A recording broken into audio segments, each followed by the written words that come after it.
fifidianana avy any Thomas nangamba miaraka amin'ny Marc sy Stéphane raha izy mirahalahy dia afaka miteny anareo manahoana ny valim-pifidianana hitanareo ny bruit de vote zay nitsidihana any Thomas nany Marc.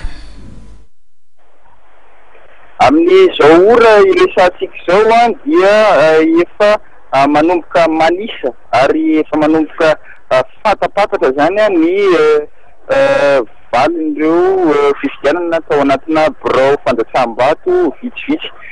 Ho tanisaitsika eto zao ohatra ny tao Ampasimazava raha ohatra ka misy mpifidy nisa 3,700 amin'ireo eninjato soratra dia mitarika ny laharana fahatelo amby telopolo izay nanana vato efatra amby fitopolo, zany hoe ny docteur Jean-Louis Robinson. Manaraka azy dia ny candidat Roland Ratsiraka izay nahatratra vato miisa 7,5. Manarakaraka an'izay dia ny candidat fa 20 Andriamatoa Pierrot Rajonarivelo izay nahazo isa 9,7. Raha atao akiriry kosa dia teo amin'ny 7,900 ny isan'ireo mpifidy ka voasoratra anarana azafady ary 2,700 ny isan'ny mpifidy. Tao kosa dia nitarika ny candidat Roland Ratsiraka izay nahazo vato miisa 7,100. Aorianany dia Andriamatoa Robinson Jean-Louis izay nahazo vato 7,5. Ary manaraka azy dia ny candidat Pierrot Rajonarivelo manana nahatratra vato 7,30. Ary aorianan'izay ny candidat Edgar nahazo vato 7,20. Tao anatin'izay ihany birao fandrasam-bato anankiray tao akiriry ihany amina voasoratra anarana misy 7,700 dia 7,700 no tonga ny fidy. Nitarika ihany koa tao ny candidat Roland Ratsiraka amin'ny vato 4,50. Manaraka azy ny candidat Pierrot Rajonarivelo 70, ny candidat Hery Rajonarimampianina 13.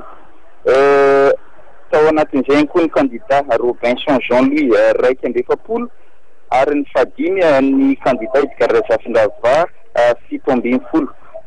Tao Salazamay ihany kosa dia nisy birao fandrasam-bato anankiray izay no navita ny fanisana an'ireo vato dia mitarika ihany koa ny candidat Robinson Jean-Louis izay mitarika amin'ny isa 1,30 amin'ireo 4,20 tonga ny fidy. Manaraka azy ny candidat Roland Ratsiraka nahazo vato 9,20. Ny candidat Pierrot Rajonarivelo nahazo vato 9,20 ihany koa. Ary aorianany dia ny candidat Ajo nahazo isa 5 ary ny candidat Rajonarimampianina nahazo isa 4. Tao amin'ny tanambao kosa ny birao fandrasam-bato anankiroa izay navita ny fanisana dia teo amin'ny